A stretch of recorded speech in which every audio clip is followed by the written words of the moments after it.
Teman-teman, pada malam ini kita akan membahas seperti yang diposting di sosial media.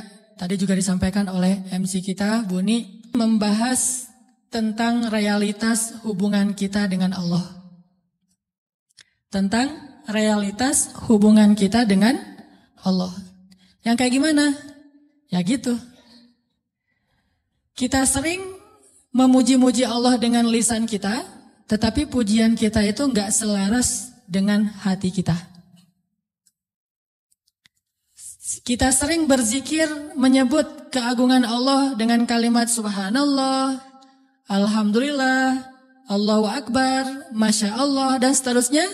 Kita memuji Allah dengan pujian-pujian yang indah, tetapi seringkali pujian itu tidak ada di dalam hati kita. Sehingga saya suka menyebut ini dengan istilah zikir yang agak-agak gombal. Kalau kita ngegombal kepada manusia, kadang dia percaya gitu. Seorang suami ngegombal kepada istri, tulus nggak tulus dia nggak ngerti. Yang penting dia bahagia dengan kata-kata yang indah gitu. Bapak kamu titik kan gitu kan? Selalu kan bapak kamu kan ya. Standar gombal, raja gombal di TV. Bapak kamu tukang parkir ya gitu. Kok tahu? Pasti gitu tuh. Ya soalnya dia sudah memarkirkan hatiku kepadamu gitu. Cewek mungkin gak percaya kali. Cuman dia senang aja dengan kata-kata kayak gitu kan. Atau mungkin ada juga yang percaya. Karena dia ngelihat kita kayaknya wajahnya wajah polos. Gak ada wajah tampang-tampang pembohong. Apalagi playboy gitu ya. Wajahnya polos banget. Ada jenggotnya gitu ya. Insya Allah jujur kan. Asarus sujud. Wah Masya Allah. Bisa jadi kita cuma ngegombal, tapi dia nggak tahu karena manusia itu tidak tahu isi hati. Tapi kalau Allah Subhanahu wa taala, A'udzu billahi minasy syaithanir rajim. Wa asirru qawlakum aw ijharu bih innahu alimun bidzatis sudur. Gimana kita mau gombal kepada Allah?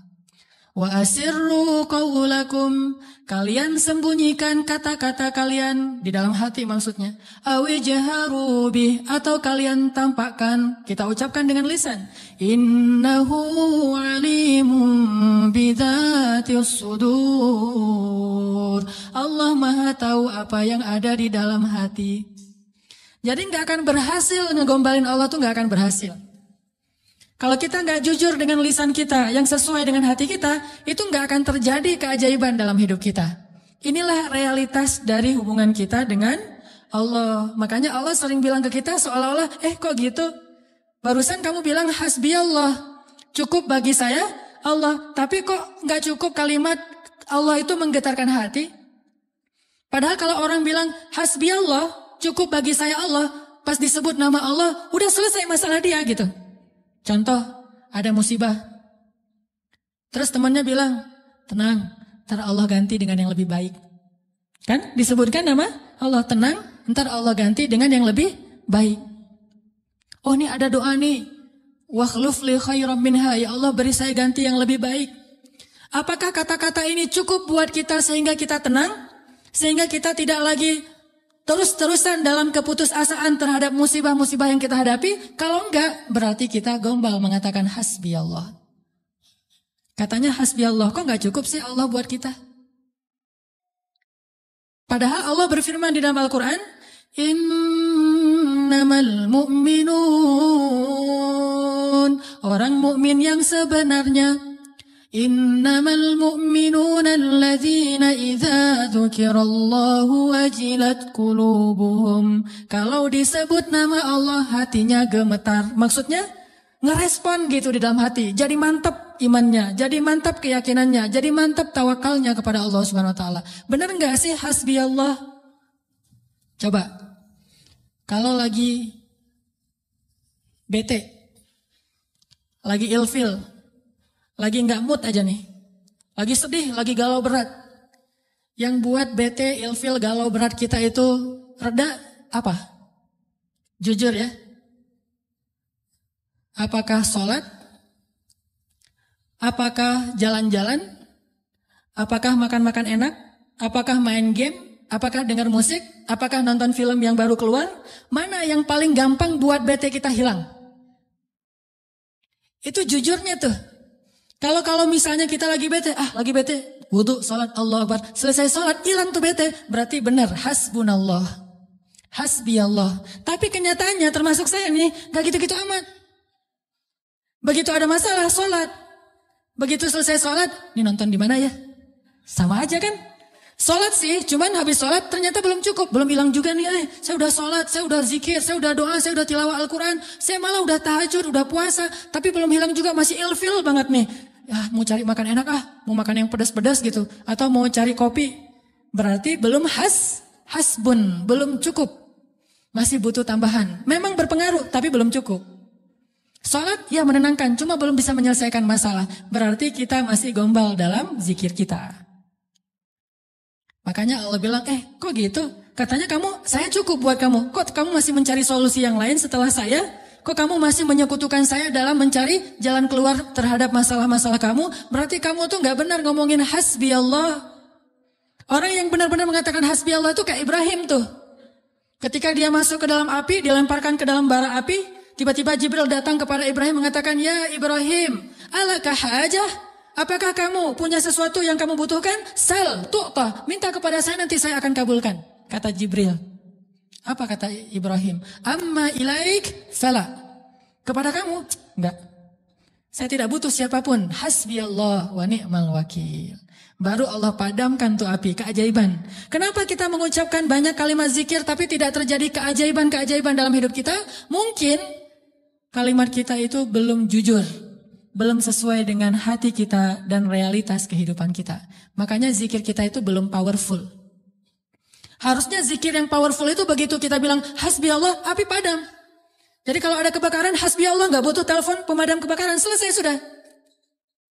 Kenapa kita telepon pemadam kebakaran? Karena kita belum hasbi Allah secara jujur. Ini benar nih, walaupun contohnya agak-agak lebay mungkin ya, tapi benar loh. Kenapa? Kita ketika nggak usah api yang membakar rumah lah, nggak usah kebakaran, hal sepele aja. Masalah perasaan, masalah lapar. Bukankah Nabi mengatakan nanti makanan orang di akhir zaman adalah kalimat la ilaha illallah? Ini makanan orang di akhir zaman. Ketika muncul Dajjal, makanan kaum muslimin itu adalah la ilaha illallah. Begitu bilang la ilaha illallah, kenyang.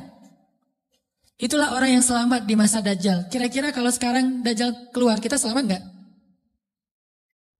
Cari tahunya gimana? Kalau teman-teman lapar, coba bilang la ilaha illallah. Masih lapar atau udah kenyang? Pasti masih lapar ya. Karena kita nggak menganggap Allah segalanya, hasbi Allah. Tapi nanti di akhir zaman, ketika Dajjal muncul, Nabi mengatakan makanan mereka pada saat itu adalah zikir subhanallah, alhamdulillah, Allahu akbar, la ilaha illallah. Itulah makanan mereka. Begitu mereka bilang subhanallah, la haula wala quwata illa billah, langsung kenyang. Anaknya bilang lapar, bilang la haula wala quwata illa billah. La haula wala quwata illa billah, gimana? Udah kenyang. Ya tuh. Itu benar-benar umat akhir zaman banget tuh. Kalau kita kayaknya bukan umat akhir zaman. Umat zaman edan. Kita ucapin la ilaha illallah masih lapar, sholat masih galau, udah zikir sekian ribu masih sedih, masih sakit hati. Kenapa? Karena kalimat kita itu belum jujur. Kok gitu kalimat kamu, kata Allah kepada kita. Karena Allah tahu isi hati kita. Wa asirru qawlakum aw jaharu bi innahu alimun bidatis sudur. Seandainya kita jujur, Allah akan tunjukkan keajaiban yang luar biasa loh dalam hidup kita. Wa aufu bi'ahdi ufi bi'ahdikum wa iyaya farhabun. Kata Allah, jujur, tunaikan janjimu kepadaku, aku pasti akan tunaikan janjiku kepadamu, dan kepadakulah kalian akan lari. Maksudnya, kepada Allah kita meminta pertolongan. Jadi kalau kita jujur sama Allah, Allah akan jujur sama kita. Kalau kita benar-benar mengatakan itu dengan yakin, Allah tidak akan mengecewakan kita sama sekali. Keajaiban itu akan terjadi dalam hidup kita. Sangat mudah urusan kita. Saya sendiri sering membuktikan ini, dan sering benar. Kalau ada yang keliru, itu karena saya masih belum baik imannya. Misalnya, contoh sederhana mau ceramah. Ceramah yang menurut saya paling beban adalah di sini. Di depan teman-teman semuanya. Kenapa? Karena saya selalu berharap ceramah sederhana saya itu benar-benar bisa menjadi suatu kebaikan yang bisa dibawa pulang oleh teman-teman sekalian. Pengen banget tidak mengecewakan. Jadi saya bukan perform untuk menghibur, tapi perform untuk memberi sesuatu yang kita cari bersama kan. Kita cari ilmu, kita cari iman, kita pengen datang ke majelis taklim itu pengen tajdidul iman, memperbaharui iman. Maksudnya pulang dari sini tambah yakin pengennya kan gitu ya. Pulang dari sini tambah semangat beramal soleh, pulang dari sini semakin yakin untuk bergantung kepada Allah. Itu membuat saya terbeban. Ya Allah, jangan sampai penampilan saya buat mereka kecewa. Bukan karena pengen dielu-elukan ustadznya keren atau apa, enggak. Biar mereka tidak sia-sia waktunya datang ke sini. Terus gimana caranya? Saya akan berzikir. Salah satu zikir yang selalu saya baca, Rabbi syrah li sadri wa yassir li amri wahlul 'uqdatam min lisani. Dan wahlul 'uqdatam min lisani saya ulang berkali-kali. Kenapa? Saya khawatir saya tidak menyampaikan sesuatu dengan jelas dan baik sehingga teman-teman tidak memahami. Wa yassir li amri wahlul 'uqdatam min lisani yafqahuna qawli. Dan ternyata setelah membaca ayat atau zikir ini, Allah seperti memudahkan. Muncul terus saja materinya itu yang dulu udah lama dibaca, muncul lagi. Dan itu nggak dikonsep. Teman-teman bisa nanya kepada orang-orang dekat saya, teman atau istri saya jarang konsep materi ini, malam ini mau bahas ini, terus nyusun dulu, apalagi buat slide. Itu bukan saya banget lah. Modalnya tuh benar-benar saya mengonsep materi, mencari bahan itu ketika saya di Mesir dulu. Itu masa-masa mencari bahan. Sekarang bukan masa mencari bahan. Masa memahami realitas untuk menawarkan bahan ini loh. Dulu di Mesir nyari bahan baca, dengerin terus saja selama 6 tahun. Sekarang diingat-ingat. Yang mana ya? Yang ini. Oh ya, sampein. Artinya doa Rabbi syrah li sadri itu benar-benar memudahkan urusan. Termasuk kalau misalnya kita lagi ada masalah sama seseorang. Kita doa ya Rabbi, mudahkan urusan saya. Mudah enggak? Kalau kurang mudah, berarti kita belum benar-benar jujur dalam kalimat kita kepada Allah. Jujur gimana? Kita yakin gak sih Allah yang memudahkan urusan kita? Kalau kita yakin banget, Allah akan tunjukkan keajaiban yang luar biasa. Seperti cerita kemarin tuh. 2 orang yang saling berhutang kan?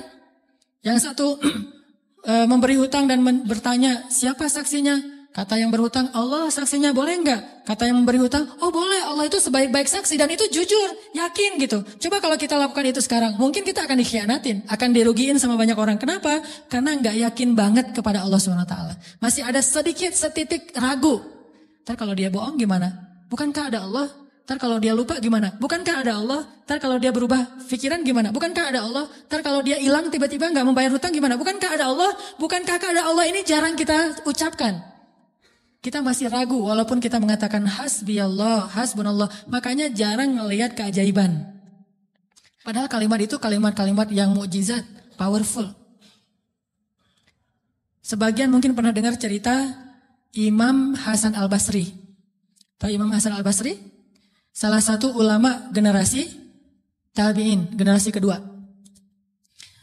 Ceritanya Imam Hasan Al-Basri ini pernah bikin seorang gubernur Baghdad namanya Hajjaj. Hajjaj ini gubernur yang sangat jahat, sering membunuh orang soleh, termasuk sahabat Nabi pernah dibunuh sama dia. Imam Hasan Al-Basri pernah bikin gubernur Hajjaj itu tersinggung. Kapan? Ketika Imam Hasan Al-Basri diundang ke rumah gubernur Hajjaj bersama beberapa ulama yang lain, beberapa tokoh masyarakat diundang ke rumah barunya, istana gitu. Jadi Raja Hajjaj ini suka bikin istana terus pamer. Ngundang nih. Diundang orang-orang penting, minta semacam testimoni gitu, minta komentar. Jadi kalau bahasa kita mah ngeposting di sosial media, terus nunggu gimana menurut kalian. Jadi yang komennya tuh macam-macam ditungguin sama dia.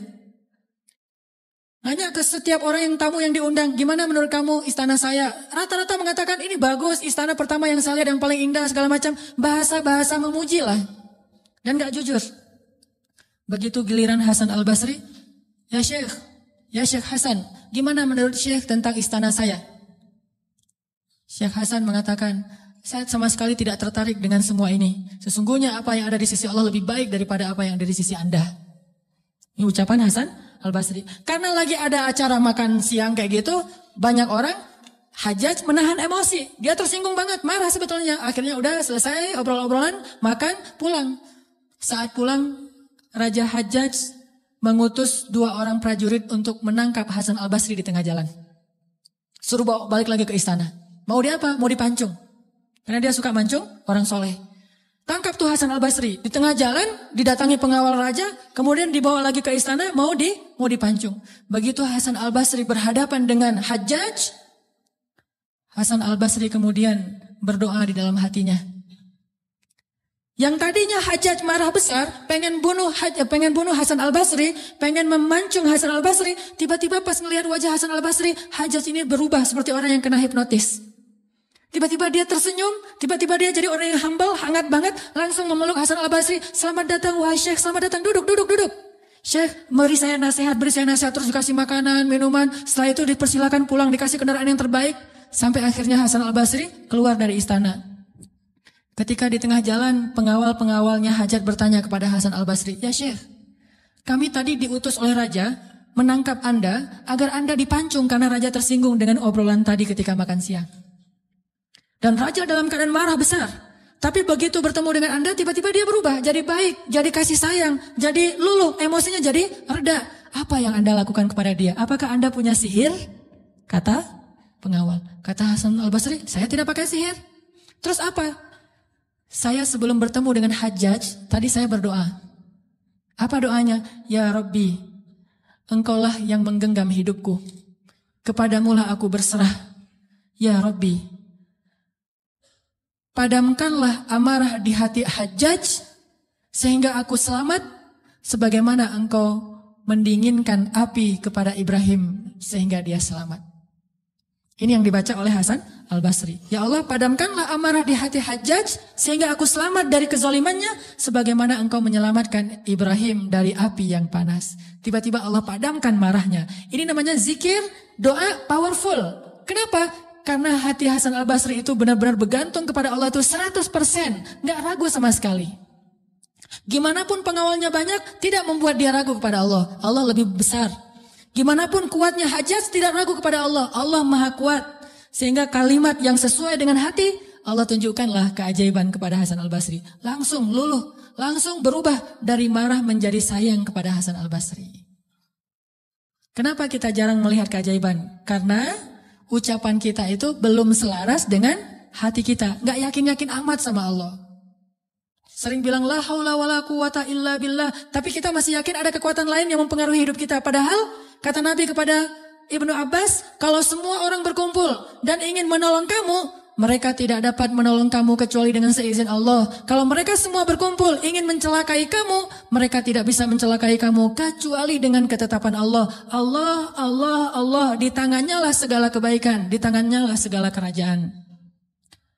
Tabarakalladzi biyadihil mulk wa huwa ala kulli syai'in qadir. Percaya enggak kita dengan ayat itu? Jawab dengan hati kita masing-masing. Kalau kita percaya, baru terjadi keajaiban dalam hati kita. Pernah menghadapi orang marah? Pernah? Sering kan? Siapa yang marah? Istri? Tahu gimana kalau istri lagi marah? Oh, belum tahu ya? Ya udah deh, ganti contoh. Orang tua deh, orang tua. Saya lupa aja nih kalau saya di hadapan para jomblo fisabilillah. Kalau istri lagi marah, padamkan marahnya itu bukan dengan hadiah dunia dulu. Itu buat kita ragu sama Allah dan mengandalkan materi. Pas marah, tunjukin. Mau ke Lombok, Bali, Jogja atau Maldives. Pasti dia pilih Maldives tuh. Pas dia pilih Maldives, kita nangis. Kenapa? Dananya gak cukup. Makin marah dia tuh. Jangan nawarin materi dulu untuk meredakan marah seseorang. Karena kita akan bergantung kepada materi itu. Ternyata ampuh. Kalau dia marah, saya kasih tuh brosur. Brosur doang. Kalau lagi marah, nonton yuk. Pelan-pelan reda marahnya, berarti efektif. Nonton cukup bagi saya. Pas lagi marah, ada kafe baru loh, enak tuh makanannya, terutama tuh misalnya green tea-nya, milkshake tuh paling enak tuh se-Bandung. Reda marahnya, milkshake cukup bagi saya, kan? Bukan hasbi Allah, hasbiya milkshake. Kenapa bisa gitu? Karena ketika kita mau meredakan marah seseorang itu, kita menggunakan materi. Atau menggunakan bahasa-bahasa ngegoda, ngerayu, gombal tadi. Tapi kan lama-lama agak-agak habis juga ya bahan menggombal ya. Harus buka. Jadi teman-teman bisa ke Gramedia mungkin beli buku dengan judul Kumpulan Gombal-Gombal Efektif. Udah teruji, banyak yang menggunakan gombal ini dan berhasil meredakan amarah. Mungkin, tetapi itu berarti kita tidak mendapatkan yang paling luar biasa. Sehingga suatu saat kita akan kewalahan sendiri. Berapa sering kita bisa memberikan materi, memberikan brosur, memberikan kafe, memberikan nonton, memberikan hiburan, entertain segala macam. Berapa sering?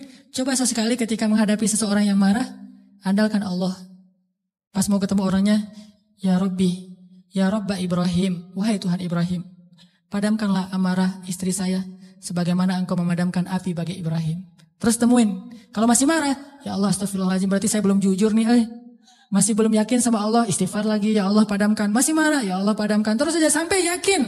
Kalau kita yakin itu berubah loh, benar-benar berubah. Kalau nggak bisa langsung, bertahap, tergantung iman.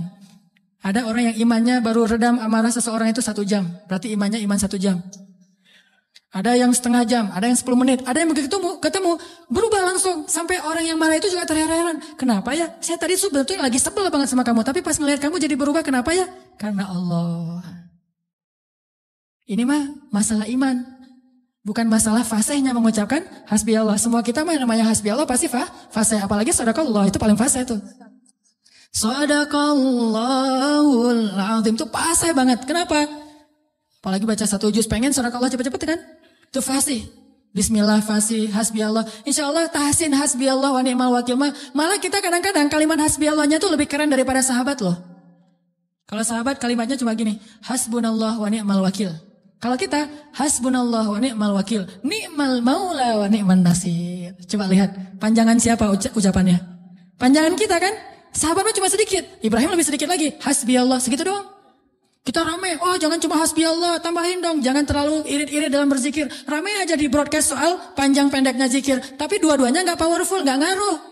Yang bilang hasbi Allah wa ni'mal wakil sama aja. Yang bilang hasbi Allah wa ni'mal wakil, ni'mal maula wa ni'man nasir. Diulang 33 kali. Tapi gak ngaruh, kenapa? Karena gak jujur. Hanya fasih di lisan, tetapi tidak fasih di hati. Harusnya kayak Imam Hasan Al-Basri. Begitu dia katakan demikian, doanya langsung berubah. Termasuk doa tadi, Allahumma ajurni fi musibati wa akhluf li khairan minha. Ya Allah, beri saya pahala dalam musibah saya, beri saya ganti yang lebih baik. Selama apa sih Allah kasih kita ganti? Di situ kita bisa mengukur keimanan kita. Kalau begitu kita berdoa langsung dapat ganti, itu imannya ajaib tuh. Kalau kita berdoa tunggu gantinya sebulan kemudian, itu imannya standar. Kalau kita udah berdoa tapi gak diganti-ganti, berarti kita bermasalah. Gak yakin-yakin amat sama Allah. Pengen gak begitu berdoa langsung Allah menunjukkan keajaiban? Kita pengen aja gak berani ya, karena kita gak percaya bisa. Kita mau mengatakan pengen, itu aja kita gak berani karena menganggap itu gak realistis. Masa sih bisa? Bisa kalau kita yakin kepada Allah. Kalau kita gak yakin, kalau kita bilang gak bisa, kalau kita ragu bahwa Allah bisa menunjukkan ajaib kepada kita dalam hitungan detik, terus kemana kalimat kun fayakun? Masalahnya kita gak yakin untuk bilang pengen, begitu doa langsung Allah kabulkan. Itu aja kita ragu. Kenapa? Kita gak percaya itu bisa terjadi dalam hitungan simsalabin abrakadabra. Kita gak percaya itu bisa terjadi dalam satu kalimat kun. Makanya tidak ada kun dalam hidup kita. Gimana caranya? Belajar yakin kepada Allah seutuh-utuhnya. Masih ingat juga dengan kisah seorang bapak datang kepada Rasulullah curhat dan minta tolong. Dia bilang, ya Rasulullah, putra saya ditawan oleh musuh. Dan mereka meminta tebusan 100 dinar. Kalau saya gak ngasih uang 100 dinar, putra saya akan dipenggal, akan dibunuh ya Rasulullah. Sedangkan saya orang miskin. Jangankan 100 dinar, 100 dinar itu mungkin sekarang sekitar 250 juta. Mahal, saya gak punya uang sebesar itu ya Rasulullah. Untuk makan aja susah, terus gimana ini ya Rasul? Waktu itu Rasulullah juga gak punya apa-apa untuk diberi. Sahabat-sahabat banyak yang keluar negeri untuk berdakwah. Sehingga orang-orang kaya kayak Utsman, Abdurrahman lagi gak ada. Terus nolongnya gimana nih? Nabi kasih satu zikir. Kata Nabi, Pak, banyak-banyak mengatakan la haula wala quwata illa billah. Bapak percaya? Oh percaya ya Rasulullah. Pulang dia tuh. Coba kalau kita digituin, ya insya Allah ya Rasul. Tapi duitnya gimana Rasul?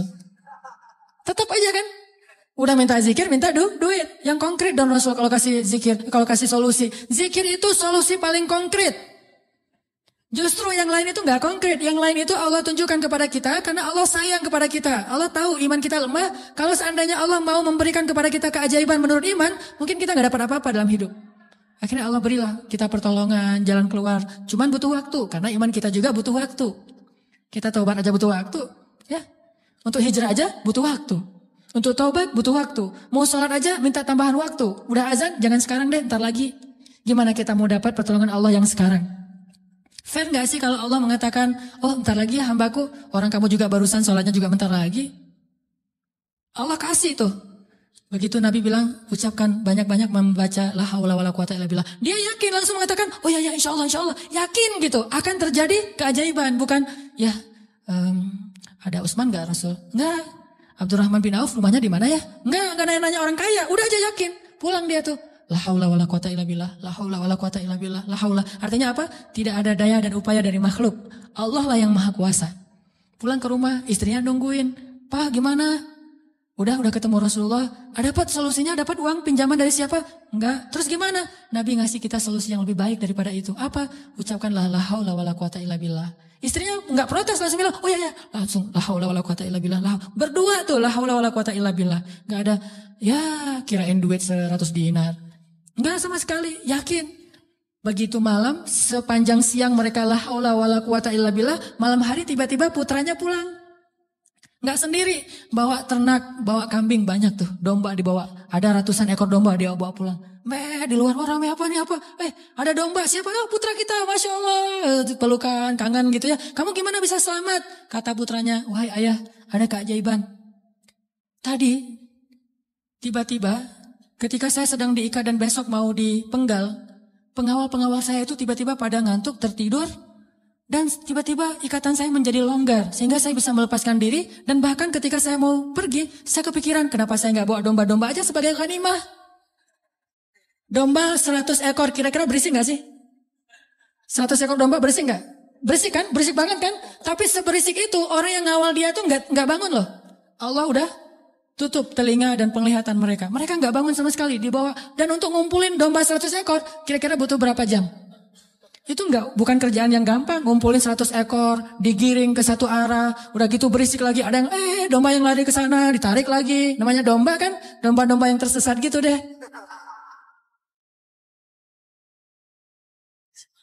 Gimana coba? Tapi pengawalnya nggak bangun sama sekali sampai ke rumah. Pengawalnya mungkin belum bangun, atau mungkin nggak akan bangun lagi kali. Ya, la haula wala quwata illa billah. Baru ayahnya sadar, Masya Allah, la haula wala quwata illa billah. Dan ini orang yang mengatakan ini nggak disebutkan namanya dalam riwayat. Kenapa? Saking nggak terkenalnya. Berarti orang biasa banget. Tapi orang biasa dengan keyakinan yang luar biasa, Allah akan tunjukkan keajaiban yang luar biasa. Jadi jangan bilang, itu mah Umar, itu mah Utsman, itu mah Abu Bakar. Ini nggak ada namanya malah. Cuma disebut ja'a rajulun, ada seorang laki-laki datang kepada Rasul. Gitu doang. Tapi Allah tunjukkan keajaiban yang luar biasa. Kenapa? Imannya. La haula wala quwata illa billah. Sehingga anaknya datang membawa domba, jadi kaya raya. Sama juga dengan cerita Fatimah bintu Rasulillah. Pasti tahu ceritanya. Karena Fatimah capek di rumah, gak ada pembantu, Ali sering berjihad, akhirnya dia ngurus anak sendiri, anaknya laki-laki lagi, namanya anak laki-laki, bukan bandel, emang dia aktif gitu. Akhirnya Fatimah ngerasa agak berat nih kalau harus ngurus semuanya sendiri, gak punya pembantu. Datanglah ke rumah ayahnya, ayah ya Rasulullah, ayah tahu keadaan rumah tangga saya bersama Ali. Ali orang yang sibuk bekerja, membela agama Allah, berdakwah, berjihad. Saya sendiri di rumah gak ada pembantu, boleh gak minta seorang pembantu dari rumah ayah? Kan banyak pembantu Rasulullah yang jadi relawan tuh. Kata Rasulullah, ya Fatimah, mereka itu bukan pembantuku tetapi pembantu kaum muslimin. Jadi gak mau dikasih kepada urusan keluarga. Maka pulanglah Fatimah. Oh ya gak apa-apa, pulang nih bersama Ali, gak dapat apa-apa. Nabi kan gak enak hati, karena Nabi sayang banget dengan putrinya ini, putri kesayangan Nabi banget di antara putri-putrinya, Fatimah Az-Zahra. Akhirnya Nabi menyusul Fatimah ke rumahnya. Assalamualaikum, waalaikumsalam, dibukain pintu. Ya Fatimah, ya Ali, la tahzana, janganlah kalian bersedih. Mau aku kasih yang lebih baik daripada pembantu? Oh apa ayah? Kirain robot-robotan atau apa gitu ya. Pembantu yang dalam bentuk robot kan tinggal beli baterai aja tiap bulan atau dicas gitu. Apa ya ayah yang lebih baik daripada pembantu? Kita tahu, kata Rasulullah sebelum tidur, bacalah zikir ini, ayat ini, maka insya Allah itu lebih baik daripada pembantu. Mereka protes nggak? Enggak. Oh ya, sami'na wa ata'na. Diamalin tuh, nggak pernah tinggal. Dan selamanya mereka nggak punya pembantu, tapi nggak pernah mengeluh lagi. Allah berikan mereka jalan keluar. Jalan keluarnya adalah dikuatkan hati dan kesabarannya. Itu keajaiban. Kenapa kita udah berdoa tapi hati kita masih lemah? Karena kita tidak berdoa dengan hati, tapi kita berdoa dengan kok gitu? Gak sesuai antara lisan dengan kenyataan. Ada lagi nih kisah yang mungkin sebagian teman-teman pernah mendengar bagaimana Rasulullah SAW pada malam perang Badar melakukan apa Nabi malam perang Badar teh? Istighosah. Pernah dengar istilah istighosah? Mungkin sebagian orang menganggap istighosah ini bid'ah.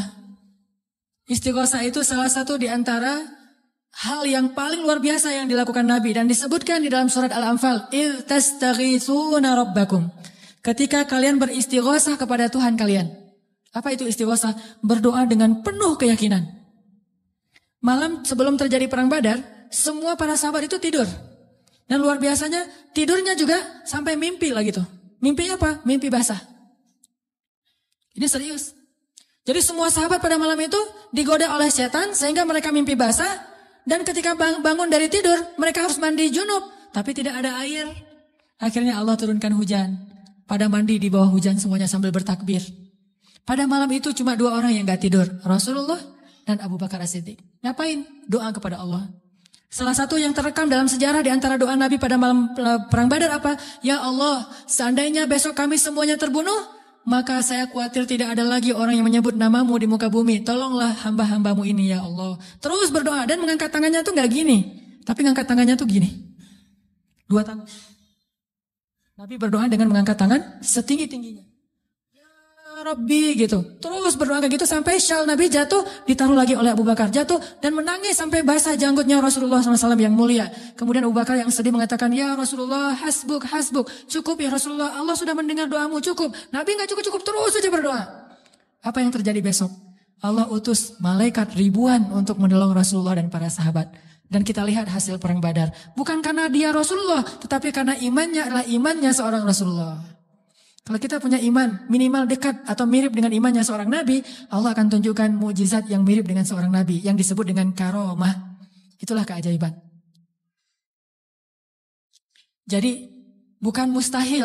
Kalau kita tidak pernah melihat keajaiban, itu pasti karena kita masih belum selaras antara lisan dengan hati kita. Masih ingat kalimat Nabi ditodong dengan pedang, dihunuskan pedang, lagi istirahat di bawah pohon. Nabi lagi istirahat nih. Tiba-tiba datang orang Badui, orang kafir, menghunuskan pedang di leher Nabi. Dan itu benar-benar mau membunuh Nabi. Nabi seorang diri, sahabat jauh.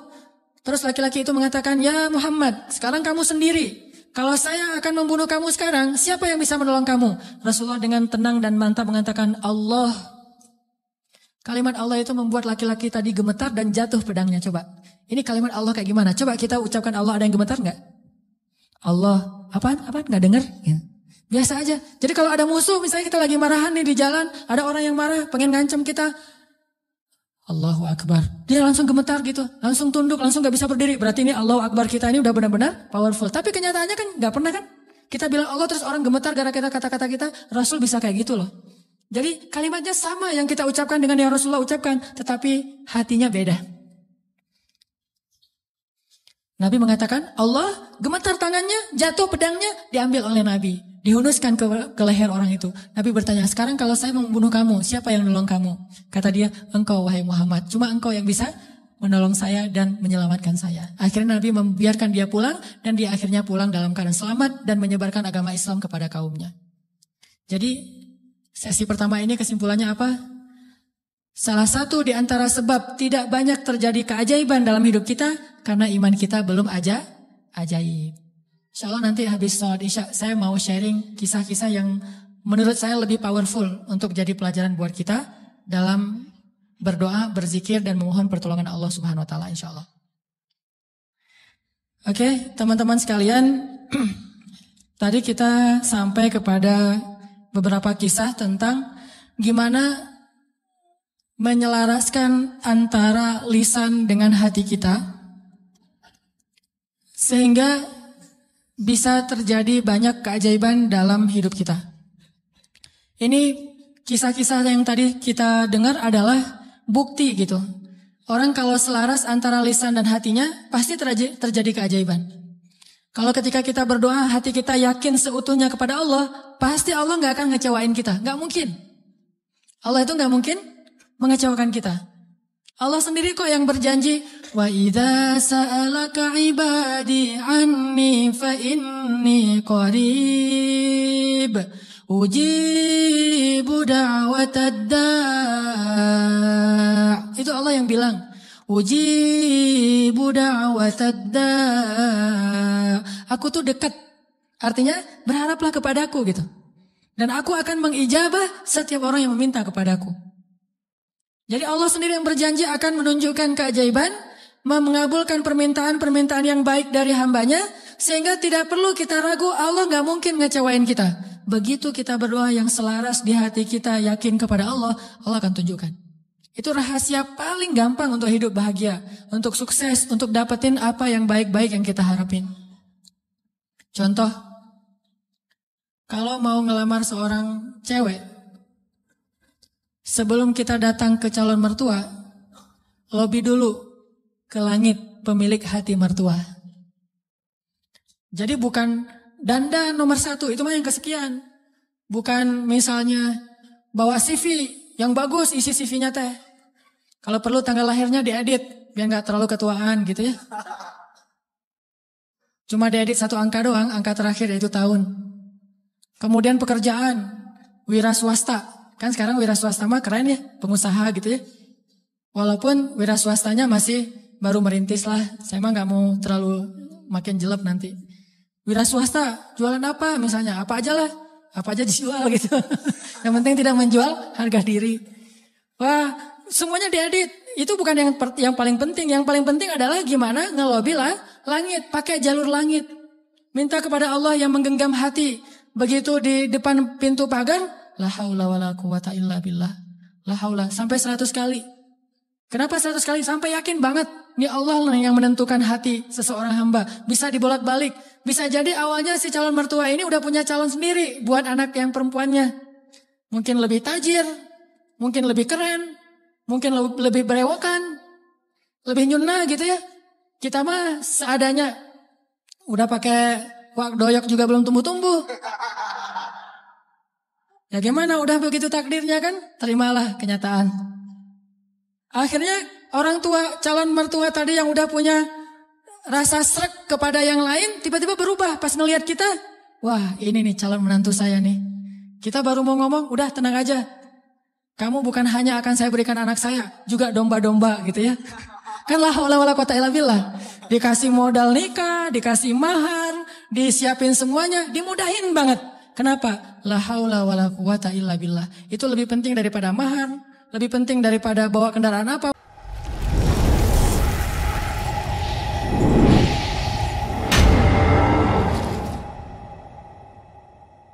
Walaupun minjem, lebih penting dari apapun. Lobby Allah dulu, pemilik segala hati hamba. Itu berlaku banget. Jadi kalau selama ini masih belum beruntung, berarti kurang la haula wala quwata illa billah. Tips supaya mengakhiri masa jomblo, yakin sama Allah, banyak-banyak la haula wala quwata illa, dan berani datang kepada calon. Kalau kata seorang pelawak, kalau kita jelek, jangan takut untuk mencintai seorang perempuan. Karena yang takut itu harusnya yang dicintai, kan gitu ya. Kita mah gak usah takut, yang dicintai, yang takut, yang datang ke saya kok wajahnya gini. Tapi itu mah cek cak lontong. Cari ini cak lontong. Oke. Sama juga kalau misalnya seorang istri pengen membujuk suaminya. Membujuk ngapain nih? Membujuk tambahan saldo. Ini udah akhir bulan nih, tanggal 31, pakai la haula wala quwata illa billah. Itu ngaruh banget. Sambil senyum, sambil la haula wala quwata illa billah. Oh ngerti mah, besok ditransfer gitu ya.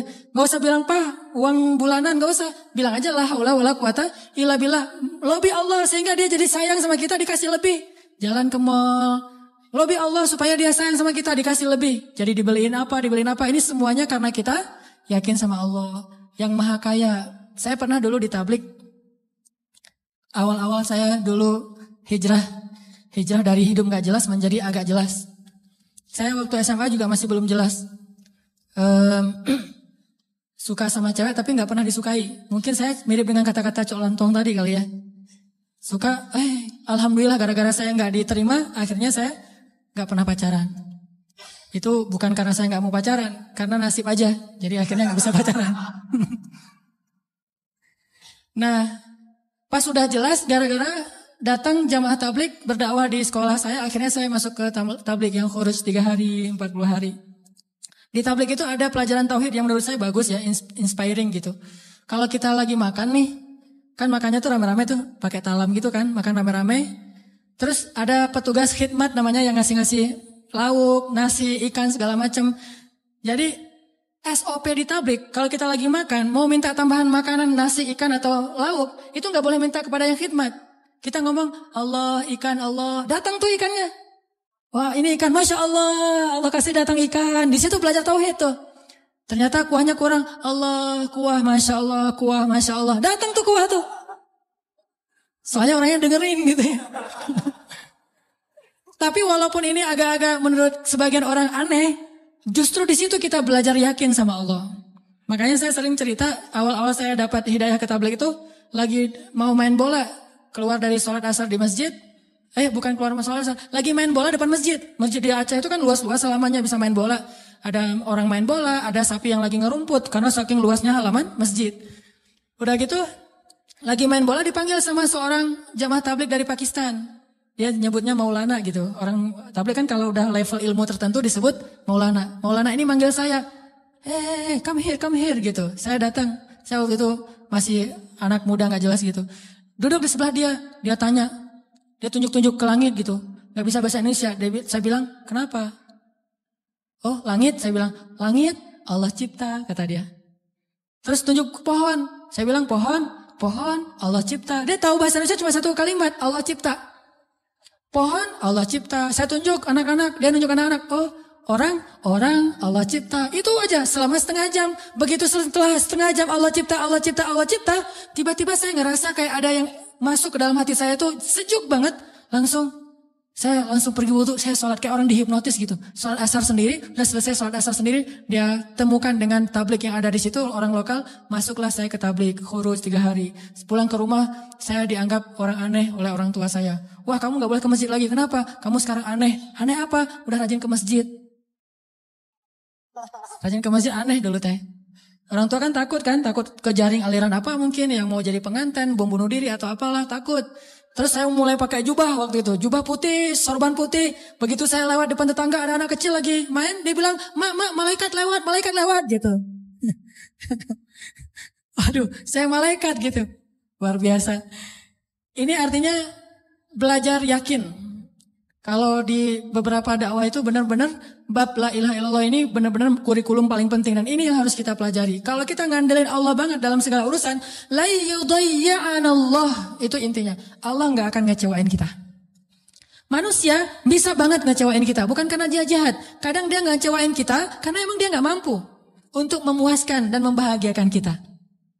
Bukan karena dia pengkhianat. Seorang istri, seorang suami kadang mengecewakan kita bukan karena dia gak sayang sama kita, tapi dia gak mampu memenuhi semua kebutuhan kita. Dia terbatas. Dan justru juga banyak orang yang sengaja ngecewain kita karena dia jahat. Tapi ada juga orang baik ngecewain karena dia gak mampu. Tapi Allah maha baik dan maha mampu. Bukan cuma maha baik. Kalau baik doang gak mampu, ya apa bisa kita lakuin kan? Tapi kalau baik dan mampu, gak ada batas. La haula wa la quwata illa billah. Keajaiban-keajaiban yang luar biasa terjadi dalam hidup kita kalau kita mengandalkan Allah, selaras antara lisan dengan hati kita. Saya pengen nanya ke teman-teman. Teman-teman pernah lupa? Sering ya? Lupa apa misalnya? Lupa diri. Kadang kita perlu lupa. Ngelupain mantan. Baper ya. Karena lupa ini adalah solusi. Melupakan mantan itu benar-benar solusi yang paling konkret. Karena kalau nggak bisa lupa kita nggak bisa move on. Dan kalau nggak bisa move on kita nggak bisa ketawa. Kalau nggak bisa ketawa kita nggak bahagia. Pernah lupa kan? Lupa pelajaran, lupa ayat Al-Quran. Kayaknya kalau lupa ayat Al-Quran sering nih, terutama di juz-juz di tengah. Soalnya belum hafal. Jadi pasti lupa. Kalau teman-teman lupa, apa yang teman-teman lakukan? Hah? Kalau lupa gimana? Diingat-ingat. Diingat-ingat. Berapa lama butuh waktu untuk sampai ingat lagi? Kadang cepat, kadang lama ya. Ada tips dari ulama Al-Azhar. Setiap kita ujian di kampus di Al-Azhar itu selalu ulama tuh syekh, doktor, profesor masuk ke ruang-ruang kelas kita. Bilang gini, ya abnai, wahai anak-anakku. Ini indahnya ujian di Mesir itu gitu. Bukan cuma ujian tulis, tapi dapat nasihat lagi mau ujian. Nasihatnya jangan nyontek ya, bukan. Nasihatnya apa? Ya abnai, panggilannya lembut, wahai anak-anakku. Kalau nanti kalian mau kerjakan soal, jangan lupa bismillah. Kalau kalian lupa, jangan lupa. Kalau kalian lupa, ucapkanlah istighfar dan sholawat. Allah akan mengembalikan ingatan kalian. Karena tidaklah seseorang itu lupa kecuali karena dosa-dosa. Maka istighfarlah. Itu nasihat yang setiap tahun saya dengar kalau mau ujian. Jadi ngena banget gitu. Akhirnya saya praktekkan tuh. Wah, ini benar nih tips yang luar biasa. Lupa nih mau nulis, ini jawabannya apa ya? Ini di bukunya halaman berapa atau yang kata-kata siapa gitu? Astagfirullahaladzim, Allahumma sholli ala sayyidina Muhammad. Ingat. Kadang-kadang juga nggak ingat sama sekali, udah berkali-kali sholawat. Soalnya bukunya belum saya baca. Wah ini nggak ingat-ingat ini.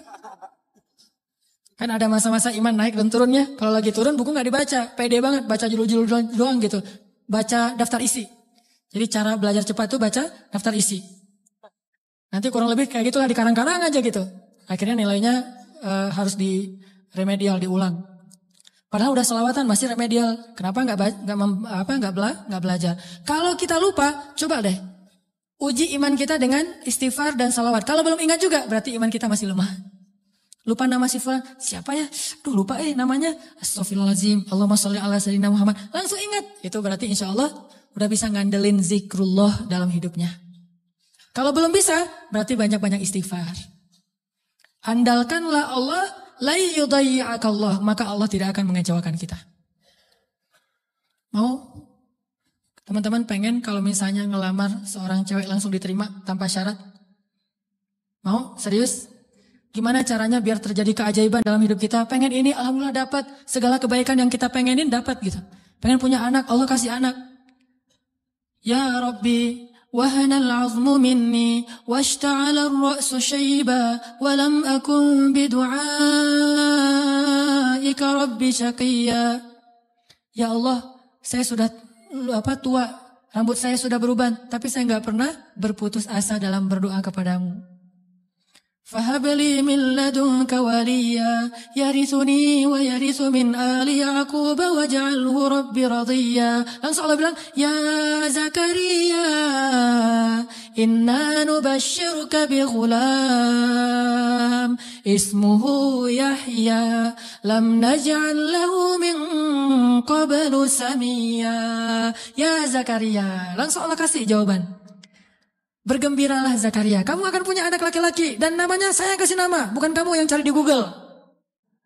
Saya kasih nama, siapa namanya ya Allah? Yahya, dan tidak ada anak seperti dia sebelumnya. Solehnya luar biasa. Wa hananam min ladunna, anakmu itu hanan banget, kata Allah. Apa itu hanan? Lemah lembut. Wa hananan min ladunna wa zakatan, anak yang terpelihara dari dosa. Wa taqiyya, hanan at-taqi, lembut dan mudah-mudahan bertakwa, cenah gitu ya. Itu sifat Nabi ya, Nabi Yahya. Wa barram biwalidayhi, berbakti kepada kedua orang tua. Tuh, Allah langsung kasih sifat-sifatnya, bukan cuma anak terus ntar terserah orang tuanya, enggak. Allah udah beri dia sifat yang sangat mulia. Dari apa itu? Dari yakin. Belum pernah kecewa dalam berdoa. Padahal berdoanya tuh lama loh, tapi gak pernah kecewa. Dan Allah tunjukkan betapa Allah tidak mengecewakan hamba-hambanya. وبرا بوالديه ولم يكن جبارا عصيا. Dia anak yang berbakti, tidak pernah berlaku kasar dan tidak pernah berbuat dosa. Bayangin, anak gak pernah berbuat dosa sampai akhir hayatnya. Yahya alaihissalam. وسلام عليه يوم ولد ويوم يموت ويوم يبعث حيا. Dia selamat ketika dia lahir dan ketika dia wafat dan ketika dia dibangkitkan. Dijamin masuk surga anaknya. Belum lahir udah dibilangin kayak gitu. Hasil dari mengandalkan Allah, yakin sama Allah. Dikasih, tenang aja. Aduh udah 10 tahun nikah belum dikasih anak, tenang. Nabi Zakaria kayak gitu, Nabi Ibrahim juga kayak gitu. Ada perempuan yang dulu pernah saya kisahin di zaman Nabi Musa. Ya Rahim, ya Rahim. Tapi dengan yakin ngomong kayak gitu. Coba kita bilang ya Rahim tapi gak yakin. Gak dapet tuh. Takdirnya gak akan punya anak. Tapi karena dia ya Rahim terus. Tiba-tiba Allah mengubah takdir. Sesungguhnya rahmatku lebih luas daripada takdir. Andalkan Allah. Gimana caranya biar kita dapat keajaiban? Buat Allah percaya sama kita. Itu tips yang paling penting. Buat Allah percaya sama kita. Kalau Allah udah percaya, udah selesai. Kalau Allah udah radhiyallahu an, Allah udah ridha, Allah udah percaya, Allah udah mengatakan kita siddiqun. Apa itu siddiq? Orang yang benar. Berarti Allah akan tunjukkan banyak sekali kebaikan dan keajaiban dalam hidup kita. Buat Allah percaya sama kita. Sehingga Allah menyebut kita orang yang benar. Ulaika humus shadiqun. Dia itu orang yang benar. Wadhkur fil kitab Ibrahim innahu kana siddiqan nabiyya. Ibrahim itu hambaku yang siddiq. Wadhkur fil kitab Idris innahu kana siddiqan nabiyya. Hambaku Idris itu adalah hamba yang siddiq. Makanya Allah tunjukkan banyak keajaiban. Idris meninggalnya di mana? Wa rafa'nahu makanan 'aliyya. Kami angkat Idris ke tempat yang tinggi, yaitu ke langit kelima. Jadi ceritanya malaikat maut datang kepada Idris, pengen nyabut nyawa Idris. Kata Idris, wahai malaikat maut, jangan cabut nyawa saya sekarang. Terus gimana? Saya minta waktu gitu. Akhirnya malaikat maut ini mengatakan, saya tidak bisa memberi kamu waktu. Kalau perlu kamu naik aja ke langit. Begitu dia naik ke langit 5, kata malaikat maut, disinilah ajalmu. Sehingga Nabi Idris itu meninggalnya bukan di bumi. Kuburannya itu bukan di tanah. Kuburannya itu di langit. Satu-satunya manusia yang diwafatkan di langit adalah Idris. Sedangkan Isa belum wafat. Kalau Idris diangkat ke langit dan diwafatkan. Isa diangkat ke langit dan Allah biarkan sampai nanti akan datang kembali di akhir zaman. Kalau Idris wafat, cuma wafatnya di langit. Coba. Keajaiban. Kenapa? Innahu kana siddiqan. Karena dia siddiq, Allah percaya, Allah kasih dia keajaiban. Begitu juga dengan Ibrahim. Gimana cara Ibrahim buat Allah percaya sama Ibrahim? Sehingga ketika Ibrahim dalam keadaan terdesak, Allah kasih keajaiban. Ya nar, kuni bardan wa salaman ala Ibrahim. Wahai api, jadilah kamu sejuk dan selamat bagi Ibrahim. Langsung sejuk, apinya membara-bara sampai kayu bakarnya habis, tapi Ibrahimnya dalam keadaan selamat. Kayak di ruang AC. Kenapa? Karena Allah udah percaya sama hatinya Ibrahim. Gimana cara Ibrahim membuktikan dan membuat Allah percaya kepada dia? Nabi Ibrahim membuktikan itu di waktu-waktu yang sulit. Bukan di waktu yang mudah. Jadi bukan hanya dengan sholat Allah akan percaya sama kita. Tapi ketika kita dapat masalah, siapa yang kita andalkan? Kalau kita mengandalkan Allah dan senantiasa kayak gitu dalam kesabaran, tidak berputus asa kepada Allah, yakin Allah gak akan ngecewain kita, Allah akan percaya sama kita. Dan saat Allah percaya, Allah tunjukkan keajaiban. Nih kisah Ibrahim yang luar biasa yang dulu sering kita baca. Ibrahim itu by the way orang mana? Orang mana Ibrahim teh? Orang Irak. Ibrahim aslinya dari Irak. Dari Basrah. Mirip dengan Imam Hasan al-Basri, Basrah. Jadi Ibrahim itu orang Irak. Lalu berdakwah di Irak di usia 17 tahun tuh udah mulai kayak kita lah anak ABG tapi udah hijrah. Hijrah pemikiran tapi bukan hijrah dari dosa kepada yang baik. Hijrah pemikiran. Dari awalnya mikirnya macam-macam, agak liar gitu. Wah ini Tuhan saya, yaitu matahari. Ini Tuhan saya, yaitu bulan. Ini Tuhan saya, yaitu bintang. Kan liar ya. Sampai akhirnya ini semuanya tenggelam. Tuhan saya adalah pencipta semua ini. Dan di usia segitu beliau ditaruh di dalam api dan yakin banget kepada Allah. Dia punya seorang ayah namanya Azar. Azar ini seniman nyeleneh. Kalau seniman doang masih mending kan? Ini udah seniman nyeleneh. Kalau seniman doang dia dengan artnya, dengan seninya itu hak dia. Tapi ketika dia nyeleneh, gimana? Dia membuat patung lalu menyuruh orang untuk menyembah patung buatannya. Dan dia juga tokoh agama yang ngajarin cara nyembah patung buatannya, ngajarin doa-doanya. Sehingga orang menyembah patung buatan Azar. Lalu dia punya kedudukan di sisi rajanya, Namrud. Sehingga ketika anaknya berdakwah di sana, kedudukan Azar ini terancam. Akhirnya dia diusir. Ibrahim diusir dari Irak, disuruh pergi atau dibunuh. Akhirnya berangkatlah Ibrahim bersama 2 orang. Satu istrinya yang terkenal sangat cantik. Sampai para ulama mengatakan, belum pernah Allah menurunkan seorang wanita cantik di muka bumi secantik Sarah. Itu perempuan paling cantik yang pernah ada di muka bumi. Kalau yang paling sempurna, Asia, Maryam, Khadijah, Fatimah. Tapi kalau yang cantiknya kayak Nabi Yusuf, itu Sarah tuh. Kalau laki-laki ganteng, Yusuf. Kalau perempuan cantik itu Sarah. Simbol kecantikan perempuan di muka bumi. Bukan siapa yang di Mesir teh? Cleopatra. Cleopatra kalau di film-film mah agak-agak hitam ya. Kurang menurut saya mah.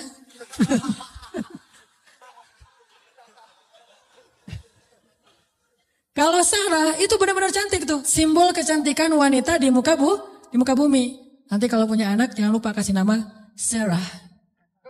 Sarah. Nah, ditemani oleh Sarah istri tercantik. Dan seorang murid yang kelak juga jadi nabi namanya Lut alaihissalam. Lut masih muda, masih ABG, baru belajar kepada Ibrahim. Jalan nih bertiga dari Irak menuju ke Palestina. Di tengah jalan lewat Mesir, Raja Mesir jatuh cinta kepada Sarah, namanya juga cewek cantik. Untung gak ada adegan ngiris tangan kayak Yusuf ya. Ngeliat Sarah, wah gitu. Enggak, karena dia bukan nabi. Tapi cantik banget, sampai raja aja yang di Mesir banyak cewek cantik, tapi masih jatuh cinta kepada Sarah. Saking cantiknya Sarah. Begitu tahu Sarah adalah istrinya Ibrahim, akhirnya raja jadi segan, gak berani. Soalnya Ibrahim terkenal dengan kebijaksanaannya, kearifannya, ilmu yang luas. Sehingga lama-lama malah rajanya merasa takjub kepada Ibrahim. Karena tahu ilmu Ibrahim yang sangat banyak, ini menurut sebagian riwayat. Ini riwayat yang terakhir saya baca, ternyata yang paling kuat. Akhirnya raja ini menitipkan salah satu putrinya kepada Ibrahim yang kita kenal dengan nama Hajar. Ternyata Hajar itu menurut sebagian ulama, ini penelitian terakhir, bukan budak Mesir. Hajar itu putri raja. Raja ini punya puluhan anak dari banyak istri karena mereka tidak ada syariat, tidak ada 1, 2, 3, masna wa thulatsa wa ruba'. Adanya asyarah, isrun, salasun, 10, 20, 30. Istrinya banyak gitu. Sehingga anaknya ratusan. Salah satu di antara anaknya yang perempuan, putrinya namanya Hajar. Dan Hajar ini putri kesayangan Raja Mesir. Dititipin kepada Ibrahim untuk jadi apa? Nyantri di rumah Ibrahim, belajar kebijaksanaan dari Ibrahim. Dititipin nih.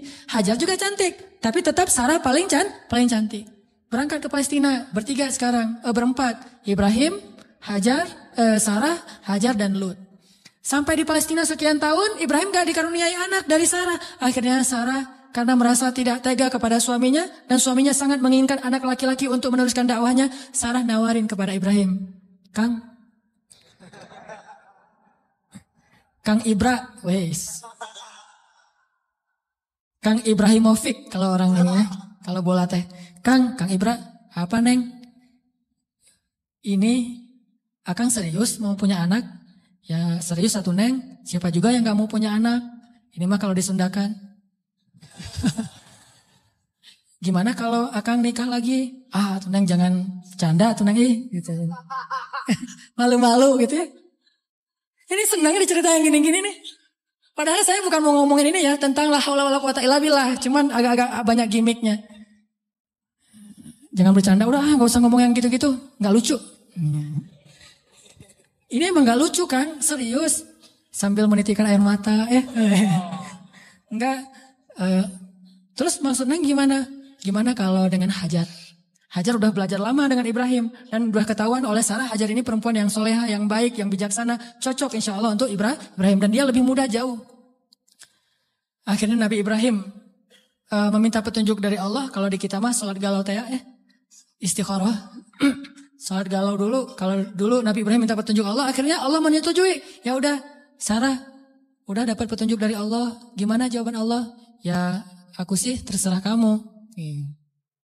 Atau aku sih yes, nggak tahu kalau kamu gitu ya. Ya udah kalau Mas Anang yes, saya juga yes gitu. Akhirnya yes, nikah nih sama Hajar. Udah nikah sama Hajar, langsung Hajar mengandung anak Ismail. Maka kami berikan kepada dia Ismail, anak yang gulaman halima, anak gulamun halim, anak yang sangat lemah lembut dan cerdas dan perasaannya peka gitu. Itulah Ismail. Sangat sabar. Punya Ismail kecil, namanya calon nabi kan ganteng. Nih by the way lagi ya, nggak ada nabi yang jelek. Semua nabi itu keren. Maka insya Allah dai-dai juga para pewaris nabi harus keren. Ini maksudnya apa sih? Nabi itu semuanya keren gitu ya. Jadi jangan pernah ngebayangin ada nabi yang biasa-biasa aja, tua, jelek. Semua nabi itu keren-keren karena dia dutanya langit. Kita duta produk aja cari artis yang paling keren kan? Apalagi Allah nyari dutanya langit. Keren. Ismail kecil tuh udah luar biasa. Aura kenabiannya tuh udah kelihatan. Sehingga akhirnya membuat Sarah, ini mungkin ada benarnya juga kata orang dulu. Kalau pengen punya anak, maka suaminya suruh nikah lagi, punya anak, nanti kepancing. Yang pertama akan punya anak. Ternyata Sarah akhirnya hamil juga kan. Nah Ismail kecil. Ibrahim senang banget punya anak laki-laki. Digendong-gendong kayak Nabi Muhammad aja. Naik ke atas punggungnya, dibawa kemana-mana, dibangga-banggakan kepada orang. Ini anak saya laki-laki. Ismail anaknya Hajar segala macam. Dan banyak tetangga memuji-muji Hajar. Nah ini nih, masalahnya bukan di suami istri, tapi di tetangga. Yang bikin istrinya cemburu.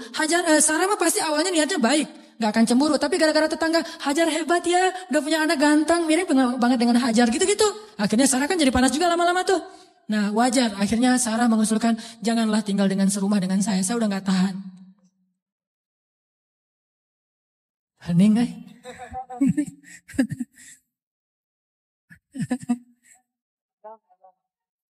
Deg-degan dengar kayak gini, kayak film horor.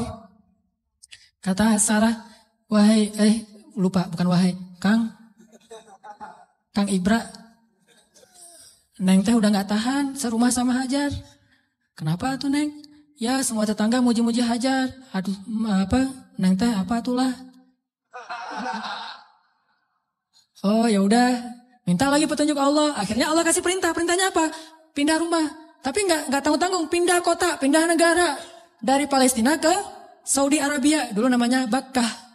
Wahai Ibrahim, bawa Hajar dan anakmu ke sebuah lembah Bakkah. By the way, perjalanan dari Palestina ke Mekah butuh waktu 2 jam naik pesawat. 2 jam naik pesawat itu kurang lebih dari Jakarta ke Medan. Atau Jakarta, Surabaya. Tapi Ibrahim tidak naik pesawat, tidak naik buruk, tidak naik onta, gak naik kuda, jalan kaki. Apakah Hajar protes? Kemana Kang Ibra? Pokoknya ikut aja lah. Gitu. Oh iya, udah ikut aja. Gak pernah nanya kemana. Ini saya aja tadi nanya. Gak pernah nanya kemana ya Ibrahim. Gak. Kata Ibrahim, ya Hajar dapat perintah dari Allah. Kita ke lembah Bakkah. Ikut. Ya sami'na wa ata'na. Gak pernah nanya kemana. Gak pernah naik apa. Terus bekalnya gimana. Terus ada rest area yang dimana aja. Di kilometer berapa. Gak. Udah aja jalan gitu. Coba bayangin suami bawa istri. Kadang-kadang kesasar muter-muter. Istrinya langsung. Wah papa gak tahu jalan pakai. Ini atuh GPS. Gak sabar ya. Atau suami ngajak jalan kemana gitu. Udah mama turun di mall ini aja nanti dijemput lagi gitu kan. Minta dijemput di mall. Kalau Hajar enggak. Mau naik apa, kemana. Sami'na wa ata'na kepada suami. Ini supaya Allah percaya sama Ibrahim dan Hajar. Jalan kira-kira dari dari Jakarta ke Surabaya jalan kaki berapa lama? Atau naik skateboard aja deh. Jalan kaki berapa lama? Tebak aja deh. 1 bulan ya, perjalanan 1 bulan. Gak ada rest area sama sekali. Makanannya apa yang dibawa sebagai bekal? Roti keras yang kalau dimakan itu harus direndam dulu dengan air. Saking kerasnya roti supaya awet gitu. Jadi kalau udah sampai di oasis kecil, Nabi Ibrahim turun duduk bersama istrinya, bersama bayinya, rendam roti dulu sambil ngobrol-ngobrol. Wah padang pasir, ya iyalah apalagi gitu. Direndam nih roti sampai akhirnya rotinya udah agak lembut, makan. Hajar ngasih ke anaknya. Udah gitu jalan lagi sebulan, bayangin. Gak pernah nanya kemana sih Ibrahim. Ini nyasar kemana sih kita? Gak bawa peta gitu. Enggak sama sekali, jalan aja. Sami'na wa ata'na. Begitu sampai di sebuah lembah yang kata Allah, biwadin ghairi dhi zar'in 'inda baitikal muharram. Di sebuah lembah yang tidak ada pohon apapun. Pohon yang di tempat lain di padang pasir aja tumbuh, ini enggak tumbuh sama sekali saking tandusnya. Udah sampai di lembah itu, kemudian Ibrahim mengatakan, disinilah tempat kita. Ini rumah kedua kita. Hajar nggak pernah banding-bandingin, rumah Sarah enak tuh di Palestina. Kok saya ditaruh di sini? Enggak. Udah, oh iya, tinggal di sini teman Ismail. Dan nggak ngomong-ngomong juga, ini gara-gara Hajar, ini gara-gara Sarah nih. Nggak nyalahin Sarah, nggak nyalahin Ibrahim. Sami'na wa ata'na. Buktikan itu, biar Allah percaya sama kita. Kalau Allah percaya, Allah nggak akan ngecewain kita.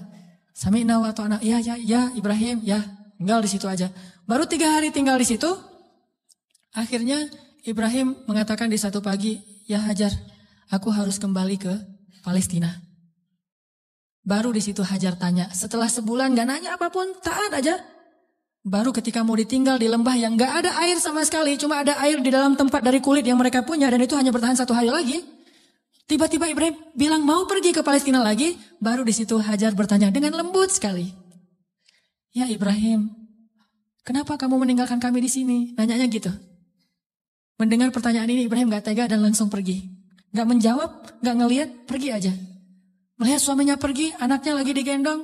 Ibrahim Hajar gak pernah mengatakan, kamu tega sama saya. Kalau kamu tega sama saya, minimal jangan tega dong sama bayi saya. Sinetron banget ya. Ini sama bayi saya nih, bayi kita Ibrahim. Ini hasil cinta kita berdua gitu kan.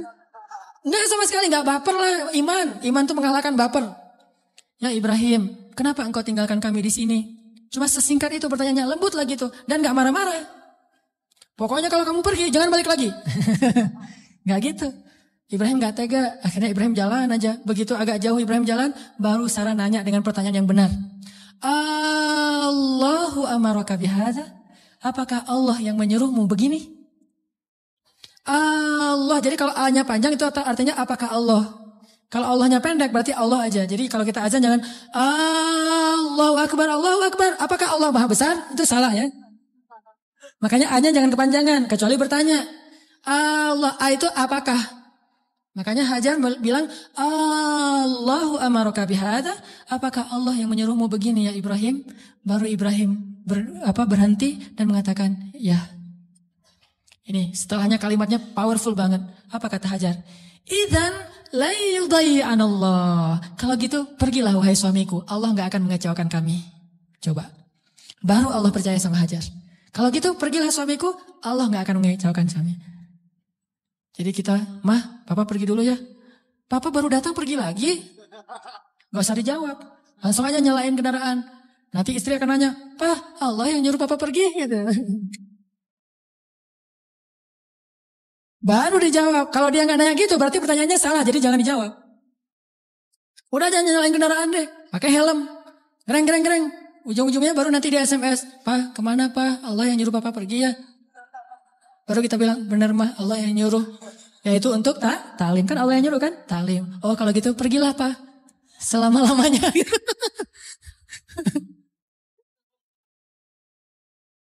Allah nggak akan mengecewakan kami kata Hajar teh. Idzan la yudayyi'anallah. Kalau gitu Allah tidak akan mengecewakan kami. Itu kata kuncinya tuh. Dan itu enggak ngomong dengan gombal ke Allah. Allah Maha tahu isi hatinya Hajar radhiyallahu anha. Makanya Allah percaya banget sama Hajar. Akhirnya pergilah Ibrahim. Enggak ngomong, ya suamiku jangan lupa kirim SMS ya. Udah sampai di mana kan khawatir gitu. Jangan lupa kirimin bekal setiap bulan 10 juta aja, enggak usah banyak-banyak gitu. Enggak ada bekal. Tahu berapa lama Ibrahim meninggalkan Hajar di situ? 13 tahun. Gak ada kabar, gak ada apa-apa. 13 tahun. Kalau kita mah baru keluar 13 jam mungkin. Wah udah curiga nih. Gak pulang-pulang 13 jam. Jangan-jangan pingsan lagi. 13 tahun gak pulang-pulang. Hajar ditinggalkan dengan air hanya bertahan 1 hari aja. Udah gitu Hajar gendong anaknya Ismail tinggal di situ berdua aja di tengah padang pasir. Gelap banget kalau malam dingin, kalau siang panas banget. Dinginnya itu saya karena lama tinggal di padang pasir. Gini-gini saya ini orang padang pasir ya. Jadi kalau malam dinginnya tuh sampai kayak jarum nusuk-nusuk ke kulit. Itu di padang pasir. Dinginnya malam. Kalau pagi, kalau siang panasnya itu kayak kita dibakar. Ekstrim. Bawa bayi. Hari pertama masih aman. Masih bisa minum. Rotinya direndam. Hari kedua habis air. Ismail menangis. Panik kan? Ini gimana nih? Air cari di mana? Lari-lari yang kita tahu. Naik ke atas bukit. Di mana ada burung yang kalau ada burung berarti pertanda ada air. Nggak ada burung. Tapi ngelihat genangan air. Turun lari. Karena pengen mendapatkan air buat anaknya yang masih kecil. Sayang banget sama Ismail. Pas turun lari ternyata gak ada apa-apa. Naik lagi ke bukit berikutnya namanya Marwah. Turun mondar-mandir. Kenapa sampai 7 kali di tempat yang sama? Saking paniknya. Ismail terus dari kejauhan terdengar suaranya menangis. Pas Hajar sampai di bukit Marwah, suara tangisan itu hilang. Mulailah Hajar was-was dan khawatir. Jangan-jangan Ismail sudah meninggal karena kehausan. Akhirnya Hajar berlari ke arah Ismail. Ketika dia mendekat, dia melihat seorang laki-laki bertubuh yang gagah gitu. Dia pakai baju jubah berwarna putih. Dia pakai sorban berwarna putih. Seperti saya pulang dari masjid. Malaikat. Kalau ini malaikat beneran. Kalau tadi kata anak kecil, oh malaikat lewat gitu. Kalau ini malaikat beneran. Dan dia memberi minuman kepada Ismail. Dialah Jibril alaihissalam. Tapi Hajar kan gak tahu itu Jibril. Dikirain orang yang mau perdagangan manusia atau apa gitu. Datang Hajar ke arah Ismail. Tiba-tiba laki-laki itu menghilang. Namanya juga malaikat, tling gitu aja hilang gitu. Udah hilang, dilihat di bawah kaki Ismail ada mata air yang kita sebut Zam-Zam. Minumlah, mulailah peradaban di situ. Dan Zam-Zam ini mata air paling ajaib di dunia. Paling berkah, seberkah susu ibu kepada anaknya. Kenapa saya bilang berkah? Dia keluar sesuai dengan kebutuhan. Ketika jamaah haji ramai di kota Mekah sampai 3 juta orang, mereka tidak kekurangan air Zam-Zam. Masing-masing minum setiap datang ke masjid, minum Zam-Zam. Pulang dari masjid, minum Zam-Zam. Pulang ke kampung halaman, bawa Zam-Zam 1 liter, 5 liter, 10 liter. Kan? 3 juta orang, tapi gak pernah kurang dan gak pernah kering air Zam-Zamnya. Keluar terus untuk 3 juta orang. Begitu musim haji selesai, Zulhijjah berlalu, berganti dengan bulan Muharram, di-stoplah haji dan belum dibuka visa umroh. Sehingga Mekah sepi. Kalau kita umroh di waktu itu, yaitu umroh transit, kita bisa cium Hajar Aswad setiap kali kita putaran tawaf. Saking sepinya. Tapi air Zam-Zam tidak membanjiri kota Mekah. Kalau lagi ramai, keluar banyak. Kalau lagi sedikit, keluar sedikit. Air yang sangat berkah, keajaiban dari Allah. Akhirnya tinggallah di situ. Yang luar biasa, 13 tahun tidak dijenguk oleh suaminya, Hajar gak pernah ngejelek-jelekin ayahnya Ismail di hadapan Ismail. Kamu harus tahu, kamu gak boleh seperti ayahmu nanti kalau udah gede. Enggak sama sekali. Ini imajinasi sejarah ya, biar kita tahu gimana sebenarnya Hajar. Saya enggak, walaupun ini agak herai tapi serius. Biar kita kebayang gimana solehahnya Hajar. Kan bisa aja normalnya perempuan akan bilang, pokoknya mama kecewa banget. Jangan sampai kamu mengulangi ini kepada istrimu. Hati perempuan. Gak pernah ngomong kayak gitu. Padahal pantas gak sih Hajar kecewa? Pantas ya. 13 tahun gak ada berita. Dan secara fikih itu udah bisa meminta cerai loh. Secara fikih udah bisa khulu itu minta cerai kepada hakim. Tapi Hajar tidak sama sekali menjelekkan Ibrahim di hadapan anaknya. Apa buktinya? Ketika 13 tahun kemudian datang Ibrahim, Ismail akrab-akrab aja sama ayahnya. Ayah gitu. Oh ini nih mah orangnya nih mah. Nah. Wah udah nih, kan Ismail udah gede. 13 tahun orang Arab kan beda sama kita. 13 tahun kita kan masih culun. 13 tahunnya orang Arab itu udah memimpin pasukan seperti Usama bin Zaid, cucunya Rasulullah, cucu angkat. Udah memimpin pasukan tuh 13 tahun usianya. Jadi udah gagah. Dan bahasa Allah itu ketika Ismail sudah berusia sebaya, artinya udah gagah gitu. Coba, Ibrahim waktu itu usianya berapa? 101 tahun. Ketemu kakek-kakek 101 tahun. Mah, yang mana orangnya? Ini. Kan bisa aja kan? Enggak. Mah, siapa itu? Itulah ayahmu Ibrahim, wahai Ismail. Ayah, langsung datang, cium tangannya. Ayah, gitu. Nggak ada seuzon sama sekali. Itu hasil pendidikan Hajar yang luar biasa loh kepada anaknya. Dan bukti yang lebih berat lagi, 3 hari kemudian, Ibrahim mimpi menyembelih anaknya. Dan tahukah kita apa jawaban anak itu? Wahai ayahku tersayang. Bahasanya, ya abati. Bukan, ya terserah ayah deh. 13 tahun ditinggalin, sekarang mau nyembelih lagi. Ini bukan hasil pendidikan Ibrahim nih. Ini anak hasil pendidikan Hajar banget nih. Bukan Ibrahim yang mendidik dia, tetapi Hajar. Ibrahim mendoakan dia. Pelajarannya apa? Pendidikan anak yang paling berpengaruh itu dari ibu. Tapi doa adalah dari ayah. Rabbi habli minas sholihin. Ibrahim yang mendoakan dia dari langit. Hajar yang mendidiknya di bumi. 13 tahun akhirnya kata dia, ya abati, wahai ayahku tersayang. If'al ma tu'mar. Lakukan apa yang diperintahkan kepada ayah. Satajiduni insyaallah minas sabirin. Akan engkau dapati aku termasuk orang yang bersabar. Jadi gak mau nyusahin ayahnya dalam menjalankan perintah Allah. Dia tahu ayah Nabi. Jadi jangan sampai ayah saya susah gara-gara saya yang gak rela. Saya rela banget wahai ayah. Yang penting ayah taat sama Allah. Saya akan bersabar wahai ayah. Coba kalau Ismail bilang, apa gak salah ya? Kok mimpinya aneh-aneh gitu? Pasti godaan setan deh. Gitu kan? Atau yang lebih ekstrim lagi, ayah tega. Udah ninggalin mama sekarang mau nyembelih saya. Wah ini bener nih ayah nih. Pasti nih bukan nabi dan segala macam. Enggak marah-marah sama ayahnya. Udah aja sami'na wa ta'na. Ismail lah gitu. Anak seorang siddiq, Anak seorang ibu yang siddiqah, anak seorang ayah yang siddiq, dan melahirkan anak juga yang siddiq. Dan itu bukan basa-basi ya, benar-benar dibawa ke sebuah jabal kurban namanya bukit di daerah Arafah. Di sana Ibrahim udah mengasah parang, golok. Ketika ngeliat golok, Ismail bilang, ternyata serius ya? Kirain tadi main-main gitu. Enggak, serius. Ismail tahu, udah ditidurkan Ismail. Sebelum ditidurkan Ismail curhat dulu sama ayahnya. Ya ayah, ya abati. Abati itu panggilan lembut. Kalau yang biasa ya abi. Jadi kalau kita bilang abi itu biasa. Kalau mau lebih lembut, abati itu lembut banget. Wahai ayahku tersayang. Ya abati. Supaya ayah tidak berat hati dalam melakukan perintah ini, tolong tutuplah wajah saya. Biar ayah gak ngelihat wajah saya. Takut kasihan. Oh ya, ditutup. Wahai ayah, tutup tubuh ayah dengan kain supaya darah saya tidak mengenai baju ayah dan dilihat oleh ibu. Nanti ibu jadi sedih. Ditutup. Wahai ayah, sampaikan salam saya ke ibu. Saya sayang sekali kepada ibu.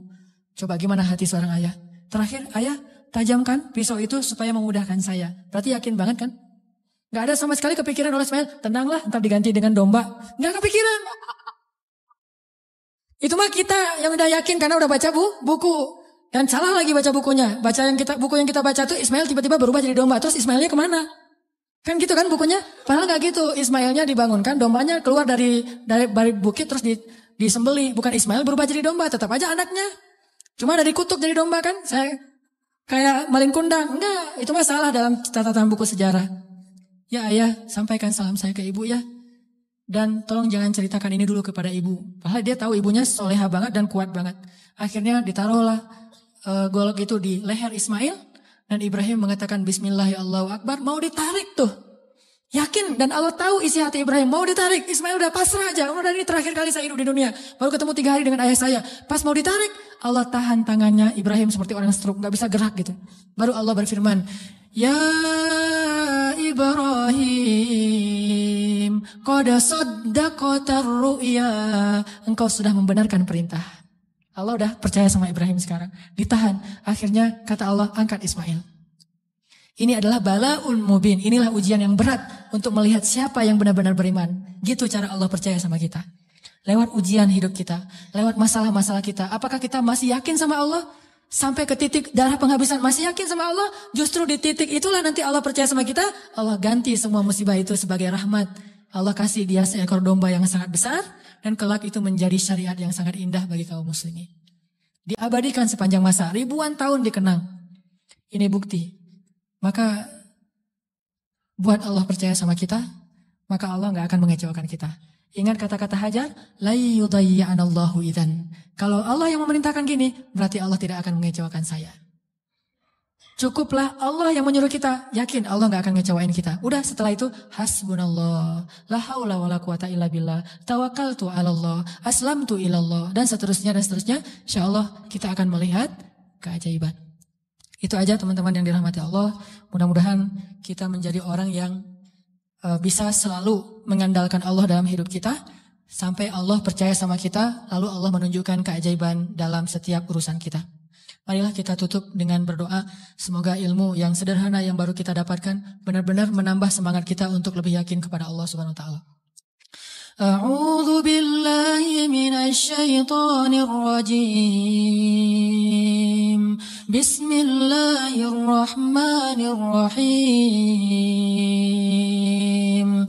Allahumma lakal hamdu wa lakal syukru ya rahim. Lakal hamdu wa lakal syukru ya karim. Lakal hamdu wa lakal syukru ya arhamar rahimin. Allahumma ilaika aslamna wa bika amanna wa alaika tawakkalna wa bika khasamna wa ilaika anabna ya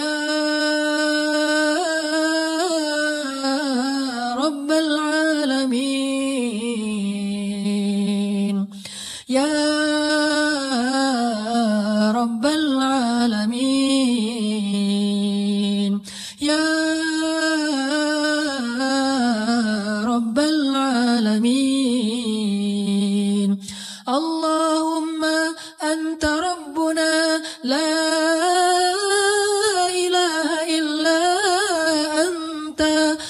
خلقتنا ونحن عبادك يا خالق يا خالق يا خالق يا رازق اللهم أسلمنا إليك أنت الحي القيوم أنت الذي لا تأخذه سنة ولا نوم أنت الخالق يا الله بيدك الخير يا أنت الذي على كل شيء قدير Ya Allah, segala kebaikan ada di tangan-Mu ya Allah. Ya Allah, Engkaulah yang maha pemurah ya Allah. Ya Allah, Engkaulah yang maha pengasih ya Allah. Ya Allah, tidak ada yang susah dan sulit bagimu ya Allah. Engkau maha kuasa atas segala sesuatu ya Allah. Engkau hanya mengatakan kun, maka segalanya menjadi seperti kehendak-Mu ya Allah. Ma syi'ta kan wa ma lam tasya' lam yakun ya Allah. Apa yang Engkau kehendaki pasti terjadi, dan apa yang tidak Engkau kehendaki tidak akan terjadi ya Allah. Kami yakin kepada kebesaran-Mu ya Allah. Kami yakin tidak ada hal yang mustahil bagimu ya Allah. Tidak ada hal yang mustahil satu pun di muka bumi ini, di langit dan di bumi bagimu ya Allah. Engkaulah yang telah menciptakan langit yang maha luas, yang bahkan kami belum tahu di mana tepi dari langit itu ya Allah. Engkaulah yang telah menciptakan bintang-bintang yang sangat banyak, bahkan kami tidak sanggup menghitung jumlahnya ya Allah. Engkaulah yang telah menciptakan setiap butir-butir yang ada di dalam tanah, yang kemudian tumbuh menjadi tanaman, menjadi pohon yang besar, lalu memberikan buah-buah yang ranum kepada kami. Engkaulah yang telah memberikan janin di dalam rahim para perempuan-perempuan yang Engkau kehendaki, yang dengan itu Engkau menciptakan manusia dengan bentuk yang sempurna. Engkaulah yang maha kuasa atas segala sesuatu ya Allah. Engkau memberikan rezeki kepada siapa yang Engkau kehendaki. Tidak ada yang bisa menghalanginya, tidak ada seorang pun ya Allah. Engkau punya segala cara, bahkan kadang Engkau tidak perlu cara untuk memberikan kebaikan kepada hamba-Mu.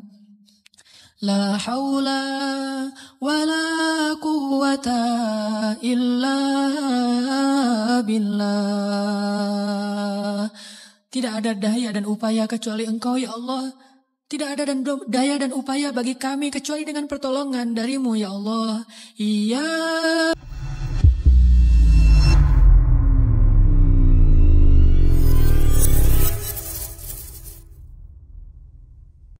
Pada malam itu, Ustaz Hanan Attaqi membahas tentang realitas hubungan kita dengan Allah.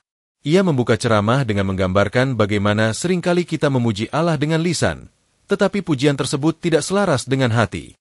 Seperti seseorang yang menggombal kepada pasangannya, kata-katanya indah namun tidak tulus. Ustaz menegaskan bahwa Allah Maha Tahu isi hati kita, sehingga tidak mungkin kita bisa menipunya dengan zikir yang tidak jujur. Kalimat-kalimat zikir yang kita ucapkan, seperti Subhanallah, Alhamdulillah, atau Hasbiallah, seharusnya bukan hanya hiasan bibir, melainkan cerminan keyakinan yang mendalam. Ustaz Hanan Attaqi kemudian memberikan contoh betapa seringnya kita merasa zikir belum cukup untuk menenangkan hati saat menghadapi masalah. Kita salat, berdoa, dan berzikir, tetapi tetap merasa gelisah. Hal ini karena hati kita belum sepenuhnya yakin kepada Allah. Ia mengingatkan kisah Nabi Ibrahim yang dengan penuh keyakinan berkata, Hasbiallah, ketika dilemparkan ke dalam api, dan Allah pun memadamkan api tersebut. Keyakinan yang tulus inilah yang menghadirkan keajaiban. Ustaz menekankan bahwa jika zikir kita benar-benar jujur, seharusnya cukup untuk menenangkan hati tanpa perlu mencari pelarian lain seperti hiburan duniawi. Ceramah ditutup dengan kisah inspiratif Imam Hasan Al-Basri yang selamat dari ancaman Gubernur Hajjaj, hanya dengan doa yang penuh keyakinan. Saat dihadapkan pada kemarahan sang gubernur, Hasan Al-Basri berdoa dengan hati yang sepenuhnya bergantung kepada Allah. Doanya membuat hati Hajjaj yang awalnya penuh amarah menjadi lembut. Ustaz Hanan Attaqi mengajak kita merenung, apakah kita benar-benar percaya kepada kekuasaan Allah? Jika iya, keajaiban-keajaiban kecil dalam hidup kita akan lebih mudah terlihat. Kuncinya adalah kejujuran dalam zikir dan keyakinan penuh kepada Allah.